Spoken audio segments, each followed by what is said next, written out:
আজ 7ই সেপ্টেম্বর 2025।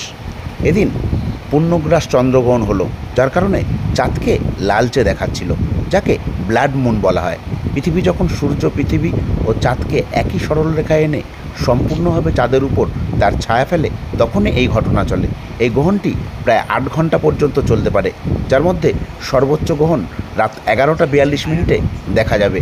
যদি আকাশ স্পষ্ট থাকে এবং শহরের আলো থেকে দূরে থাকেন, তাহলে একবার ভালো করে লক্ষ্য করুন চাঁদের দিকে, ভরে উঠবে আপনার মন। আর এই ছবিটি তোলা হয়েছে অশোকনগর কল্যাণগড় থেকে। দেখুন সেই মহাজাগতিক দৃশ্য শুধুমাত্র আমার খবর বাংলার পর্দায়। রাত 11:42 সবচেয়ে ভালো দেখা যাবে রেড ব্লাড মুন। সেই রেড ব্লাড মুন তুলে ধরলাম শুধুমাত্র আপনাদের জন্য আমার খবর বাংলায়।